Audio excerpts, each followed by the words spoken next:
शब्द है आरएसएस का। आरएसएस लगातार जो है ये समरसता समरसता चिल्लाती रहती है, लेकिन वो समानता नहीं चिल्लाती, वो समता नहीं चिल्लाती। आखिर कारण क्या है? जय भीम, नमो बुद्धाथियों। साथियों, आज हम चर्चा करेंगे समता और समानता पर। क्या समता और समानता एक ही है? क्या इनको एक ही समझना चाहिए? और दूसरे लोगों का एक और शब्द है समरसता। क्या समरसता, समानता और समता एक ही है या तीनों शब्द जो हैं अलग-अलग हैं, इनका अर्थ अलग-अलग है? तो सबसे पहले हमें जो है इनको समझना चाहिए, इनके अर्थ को समझना चाहिए। समता और समानता का जो अंतर है वो इस प्रकार से समझ सकते हैं कि 10 रोटियां उपलब्ध हैं और खाने के लिए 5 लोग उपलब्ध हैं, यानी कि 5 लोग वहाँ पर मौजूद हैं और 10 रोटियां उपलब्ध हैं। तो यदि समानता की बात करें तो समानता सिद्धांत ये कहता है कि 5 लोग हैं, 10 रोटियां हैं, तो 10 रोटियों को 5 से भाग कर दो, उत्तर आएगा 2। तो 2 रोटियां एक हिस्से में आती हैं, इसलिए जो है प्रत्येक को जो है 2-2 रोटियां दे दो। तो ये जो है समानता का सिद्धांत हुआ। लेकिन भगवान बुद्ध जो हैं थोड़ा-सा इससे और अधिक ऊँची बात कहते हैं, ऊँचा सोचते हैं। वो कहते हैं कि भई जो 5 लोग हैं, उनकी ज़रूरत जो है एक जैसी नहीं हो सकती। उनकी ज़रूरतें जो हैं समय, परिस्थिति और शरीर के हिसाब से अलग-अलग हो सकती हैं। मैं ये नहीं कह रहा हूँ कि अलग-अलग ही होंगी, लेकिन अलग-अलग हो सकती हैं। उदाहरण के लिए एक व्यक्ति को कम भूख लग सकती है, दूसरे को ज़्यादा भूख लग सकती है, तो एक की ज़रूरत कम और दूसरे की ज़रूरत ज़्यादा हो सकती है। इसलिए अगर हमने ये समानता का सिद्धांत यहाँ पर लागू किया और जिसको 2 रोटी की भूख थी, उसको 2 रोटी दे दी, तो ठीक हुआ, अच्छा हो गया, न्याय हो गया।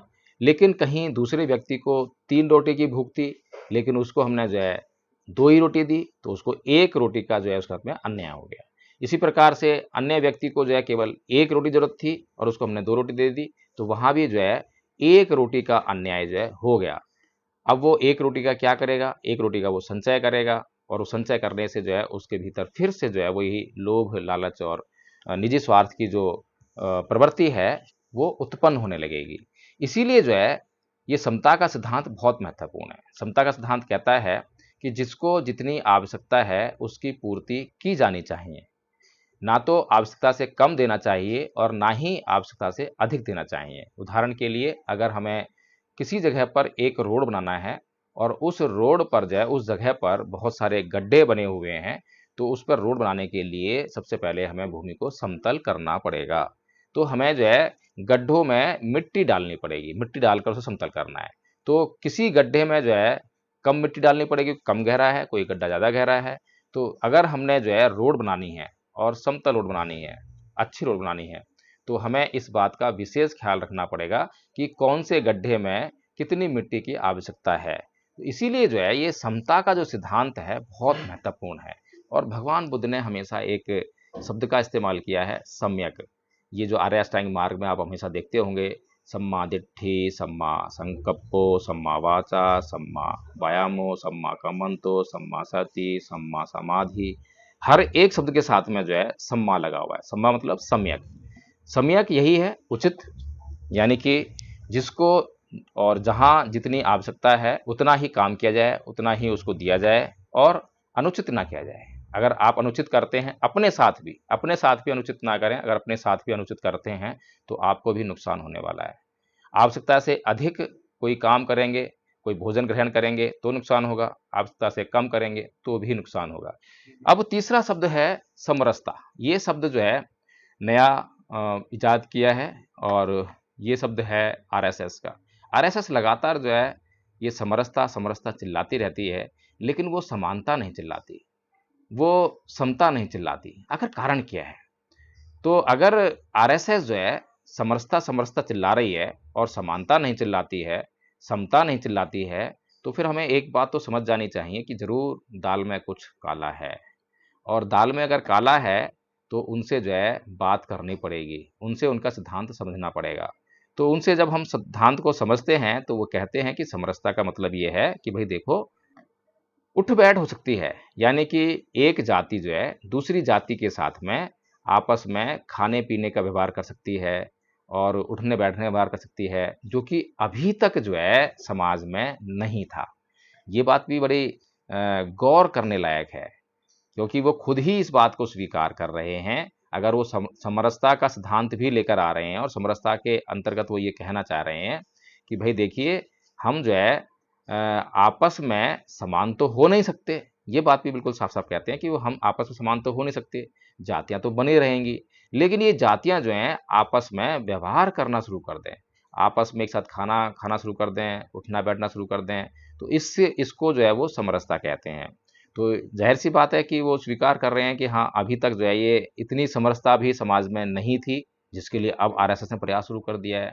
तो इसीलिए जो है हमें बड़ा ध्यान देना पड़ेगा, बड़ा सोचना पड़ेगा। जो लोग केवल इतने से ही संतुष्ट हो जाते हैं, तो उनका जीवन जो है फिर से उसी व्यवस्था की तरफ कब धकेल दिया जाएगा, कुछ पता नहीं। इसीलिए हमें जो है, जो हमारा शब्द है समता, समता की तरफ बढ़ना पड़ेगा, समानता की तरफ भी नहीं, समता की तरफ बढ़ना पड़ेगा। क्योंकि अगर हमने समानता की बात की, तो ये भी समझ लीजिए, बहुत से लोग अभी आपके आरक्षण का विरोध करते हैं। क्या कहते हैं कि जब आर्टिकल 14 हमें जो है समानता का अधिकार देता है, तो फिर ये आरक्षण क्यों? ये भेदभाव क्यों? हमें भी समानता का अधिकार चाहिए। वो भी कहते हैं और सही बात है। तो इसीलिए जो है आप संविधान के भीतर केवल समानता का सिद्धांत ही नहीं देखेंगे। जब आप आर्टिकल 15 यानी कि अनुच्छेद 15 जब पढ़ते हैं, तो वो सामाजिक समानता की बात करता है। केवल समानता की बात नहीं करता, सामाजिक समानता की बात करता है। तो अगर खाली समानता की ही बात होती, तो एक ही आर्टिकल से काम चल जाता और वहाँ पर लिख दिया जाता कि इस देश के सभी नागरिक समान हैं और सभी को समान अधिकार मिलेंगे।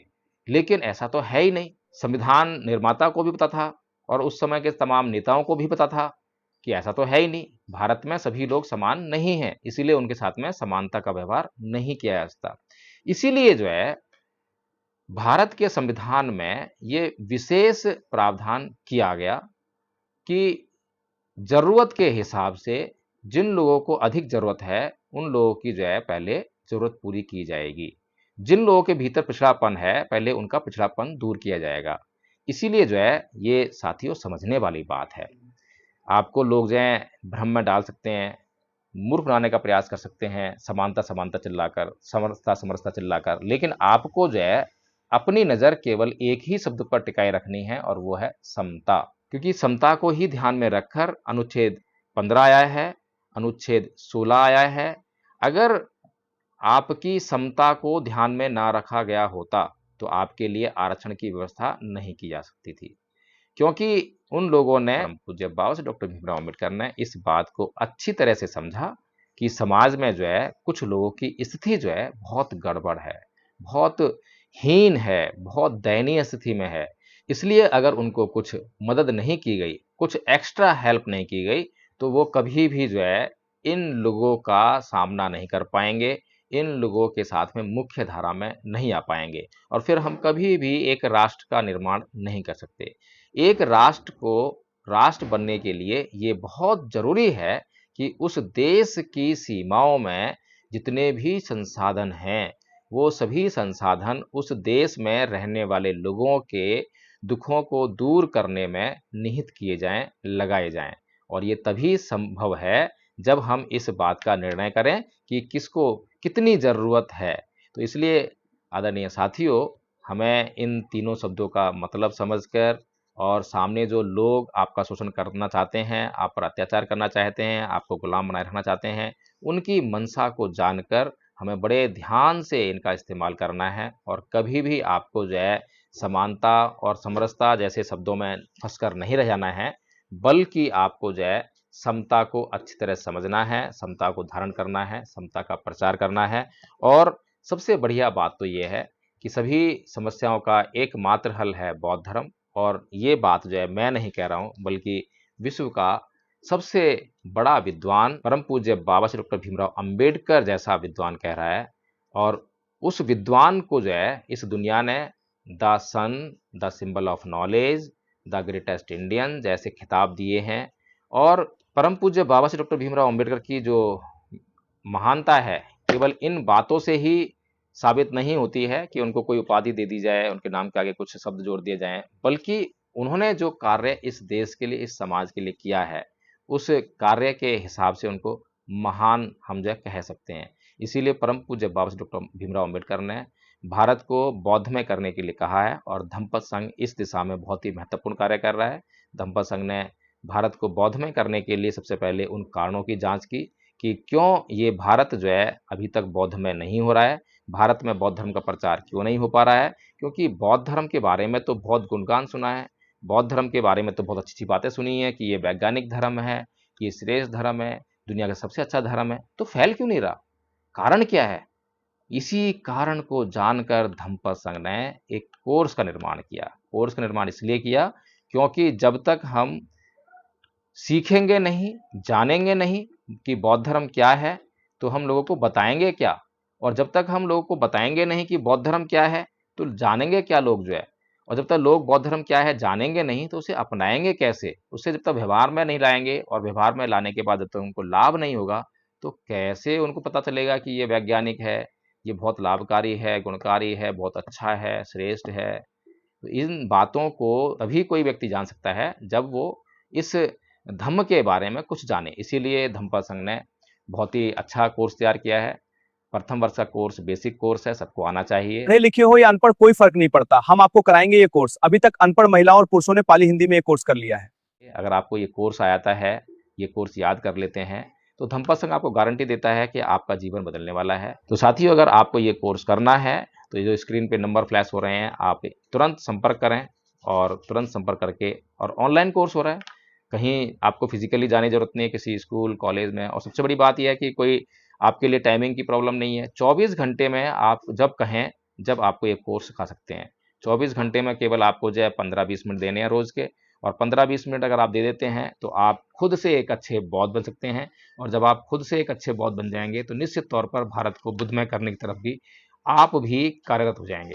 तो इसीलिए साथियों, ये वीडियो समता, समानता और समरसता पर अगर आपको अच्छा लगा हो, तो इसको लाइक कीजिए और इसको शेयर करना ना भूलें क्योंकि और लोग तक भी ये बात पहुंचनी चाहिए और कमेंट करके बताएं कि क्या समता, समानता और समरसता पर मैंने जो बातें कही हैं और जो गलत लोगों का जो उद्देश्य है, जो उनका लक्ष्य है, क्या उनके बारे में जो बातें आपको बताई गई हैं, क्या आपको लगता है कि वो सही है? अगर आपको लगता है कि सही है, तो कमेंट में जय भीम, नमो बुद्धाय लिखकर मुझे संकेत ज़रूर करें। जय भीम, नमो बुद्धाय।